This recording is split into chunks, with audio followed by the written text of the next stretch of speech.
Bienvenidos a un nuevo capítulo de África 7 días. Este es un magazine informativo 100% dedicado al continente africano y aquí en France 24 les presentamos los hechos más relevantes de cada semana en la cuna de la humanidad. Inició la Copa Africana de Naciones CAN 2019 en El Cairo, donde 24 selecciones se disputan el título continental.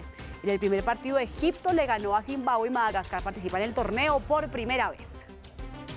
En Etiopía se vivió un intento de golpe de Estado en el cual varios militares fueron asesinados, entre ellos el comandante del ejército. La fallida gesta fue controlada y el primer ministro Abiy Ahmed lamentó los hechos. Y Mauritania celebró elecciones presidenciales en lo que será la primera transición democrática desde que el país se independizó de Francia en 1960. Los resultados preliminares le dan la victoria al candidato actual del poder, Mohamed Ould Ghazouani. Iniciamos entonces con la información aquí en África 7 días. Empezamos con noticias deportivas porque inició la Copa Africana de Naciones en Egipto. Las selecciones de cada país se encuentran en El Cairo para esta contienda futbolística, donde se elegirá al mejor equipo masculino del continente.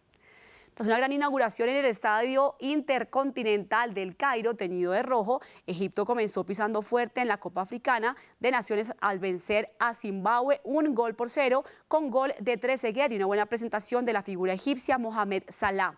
El equipo de fútbol de Madagascar participa por primera vez en esta Copa y antes de partir hacia la capital de Egipto fueron despedidos como héroes. Veamos.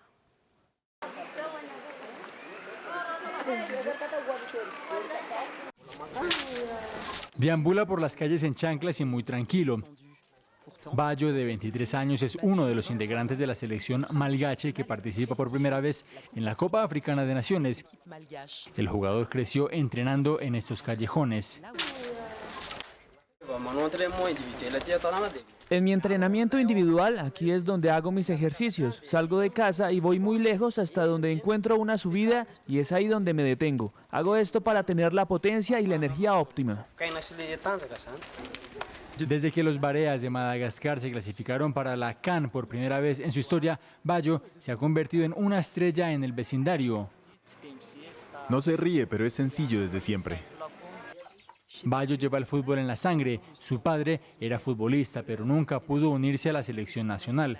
Con alrededor de 250 euros de ingresos mensuales puede proveer para sus padres, su esposa y su hijo.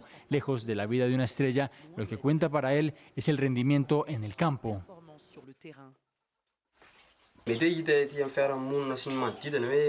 Quizás en apariencia llevamos una vida simple y modesta, pero cuando estás en el campo no es cuestión de ser pobre o rico. Cuando estamos allí vamos por la victoria.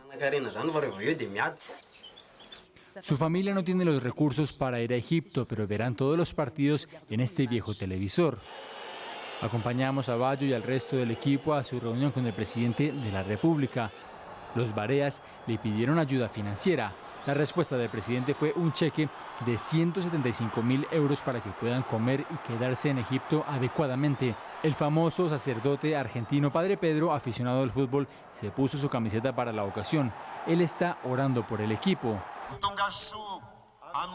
Rogamos que el equipo llegue a la etapa final de la CAN en Egipto. Oramos para que Dios y los antepasados los acompañen en esta prueba. Los Bareas se han marcado un objetivo: alcanzar al menos los octavos de final. Vamos con noticias de política aquí en África 7 días. En un intento de golpe de Estado, el jefe del ejército de Etiopía fue asesinado, así como otros 3 oficiales en 2 tiroteos simultáneos. El primer ministro etíope, Abiy Ahmed, atribuyó el intento de derrocamiento a quien venía desempeñándose como jefe de seguridad de la región de Amhara, cuyo presidente de gobierno está dentro de las víctimas. A tiros perpetrados por su propio guardaespaldas. Así murió el jefe del ejército de Etiopía, general Siare Mekonnen, junto con un oficial en retiro que lo acompañaba en su casa en la capital Addis Abeba. El gobierno vinculó el ataque a uno similar en la capital del estado de Amhara, que horas antes había cobrado la vida del presidente de esa región, Ambachew Mekonnen, y de su principal asesor. Aquellos que participaron en actividades destructivas en el pasado creyendo que se iban a beneficiar, atacaron el estado regional de Amhara. Mientras los funcionarios del gobierno regional trabajaban, sus propios hermanos les dispararon. Para el gobierno etíope, que lucha con una creciente violencia étnica y su consecuente aumento en el desplazamiento, la tentativa de derrocamiento tiene nombre propio. El intento de golpe de Estado y los ataques al presidente del gobierno regional de Amhara fueron orquestados por el brigadier general Asamineu Sige, quien se ha venido desempeñando como jefe de la Oficina de Paz y Seguridad del gobierno regional. Gracias a una amnistía otorgada por el propio primer ministro, el alto oficial Sige había recobrado su libertad en 2018 y puesto en su cargo como un gesto de reconciliación. Esto luego de pasar una década tras las rejas por un intento previo de golpe de Estado que infructuosamente quiso repetir. La República Islámica de Mauritania votó por primera vez en 59 años desde que consiguió su independencia y una cierta estabilidad política en la última década. Esta nación del África noroccidental, totalmente desértica, sigue registrando uno de los niveles más altos de pobreza del mundo. Hacer frente a esta situación, el desarrollo económico y social está entre los retos más importantes que deberá enfrentar el nuevo presidente. Los resultados preliminares le dan la victoria al candidato del partido actualmente en el poder, Mohamed Ould Ghazouani.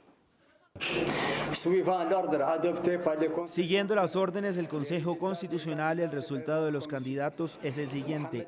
Mohamed Ould Ghazouani, 483.312 votos, el 52%. Con parte de su territorio en el Sahara, Mauritania tiene más de 1 millón de kilómetros cuadrados. En la capital, Nuakchot, viven cerca de 1 millón de habitantes en un país con cerca de 4,5 millones de personas. Esta antigua colonia francesa logró su independencia en 1960. Aquí el Islam es la religión del Estado, en un país en el que el 99% de la población es musulmana. Oficialmente se habla árabe, aunque el pular, el soninké y el wolof son también lenguas nacionales. El país ha sido fuertemente golpeado por el terrorismo y el secuestro de extranjeros durante los años 2000, pero ha experimentado un crecimiento económico sostenido desde 2008. A pesar de la pobreza, tiene recursos económicos de exportación, esencialmente hierro, oro y cobre, y también se exporta pescado. Y con estos mercados el crecimiento económico alcanzó un 3,6% en 2018, una cifra insuficiente comparada al crecimiento demográfico. Sin embargo, el Banco Mundial contempla dentro de sus proyecciones un crecimiento anual de más del 6% en los próximos 2 años.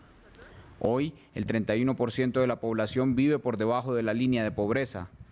Más de 1,5 millones de mauritanos estaban llamados a las urnas este sábado, una elección que marca la primera transición entre un presidente saliente y su sucesor, en un país sacudido por numerosos golpes de Estado a lo largo de su historia. Vamos con más información destacada de la semana aquí en África 7 días. En Sudán, la plataforma política opositora aceptó la propuesta presentada por Etiopía, país que oficia de mediador en el diálogo con los militares que gobiernan de manera interina a Sudán. De esta forma se desbloquean las conversaciones entre las partes que buscan establecer las bases de un nuevo gobierno que debe ser electo en los próximos 9 meses. El gobierno de Egipto acusó al alto comisionado de Derechos Humanos de Naciones Unidas de intentar polarizar la muerte del expresidente Mohamed Morsi, luego de que el organismo pidiera una investigación rápida, imparcial y transparente por parte de las autoridades. El derrocado líder murió en plena corte mientras era interrogado. Y 3 de los 4 sospechosos del atentado perpetrado en 2015 por el grupo yihadista Al-Shabaab en una universidad en Kenia, que dejó cerca de 250 muertos, fueron declarados culpables. Los atacantes fueron acusados de conspiración para cometer un ataque terrorista y el 4º sospechoso fue absuelto por falta de pruebas. Continúa la información aquí en África 7 días. De acuerdo con Naciones Unidas, alrededor de 300.000 personas han tenido que huir de la provincia de Ituri en la República Democrática del Congo durante las últimas 2 semanas. Los desplazamientos se deben al asesinato de al menos 161 ciudadanos en un aparente resurgimiento de los conflictos interétnicos. Se trata de un masivo desplazamiento forzado. Alrededor de 300.000 personas han tenido que abandonar la provincia de Ituri en las últimas 2 semanas. Muchas de ellas han llegado hasta Bunia, a este campo de refugiados. No llegué hasta aquí voluntariamente, pero el pasado lunes, cerca del mediodía, vimos un grupo de personas que vino de las colinas a masacrarnos y quemar nuestros pueblos. No teníamos armas, entonces no pudimos hacer nada más que ver cómo quemaban todo y moría nuestra gente. Los ciudadanos huyen tras el resurgimiento de un aparente conflicto interétnico por la posesión de tierras, que durante la última semana dejó al menos 161 fallecidos en República Democrática del Congo. Los 161 cuerpos fueron encontrados en una sola fosa común. Los ataques se produjeron en varias aldeas. Esto amenaza con destruir el tejido social y étnico de la comunidad. En Ituri estamos viviendo una limpieza étnica y un genocidio. Los testimonios de los sobrevivientes indican que decenas de personas perdieron la vida dentro de sus viviendas cuando fueron incendiadas. Otras fueron asesinadas con armas blancas como cuchillos y machetes. De acuerdo con las autoridades, los responsables del ataque harían parte del grupo armado Njolo. Además, la zona se ha visto golpeada históricamente por la violencia entre pastores de la etnia Ema y agricultores Lendu. Y justamente dirigidos por una asociación de jóvenes, miles de personas se manifestaron en Mali para exigir el fin de la violencia interétnica renovada en las regiones centrales de la nación. Esto ocurrió un día después de que el presidente Ibrahim Boubacar Keïta nombrara al expresidente interino Diokonda Traoré como alto representante en la región.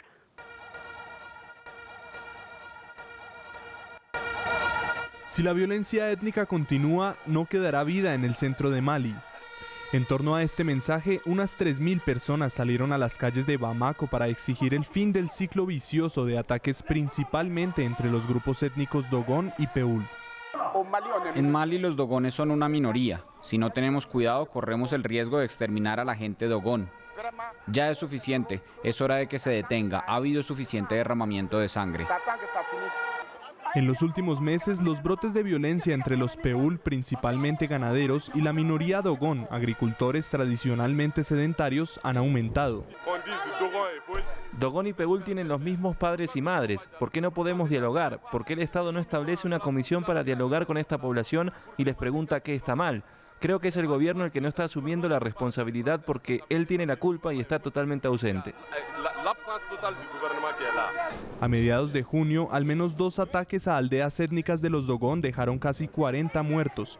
Según los informes, esos asesinatos fueron en represalia por una masacre en una aldea de los Peul en marzo que dejó más de 150 muertos.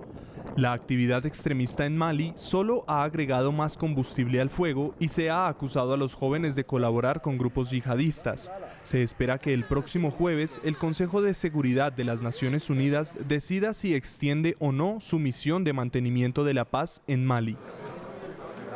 Y así finalizamos este capítulo de África 7 días. Ustedes pueden continuar con más información en france24.com y por supuesto aquí con nosotros. Quédense. Esto es France 24.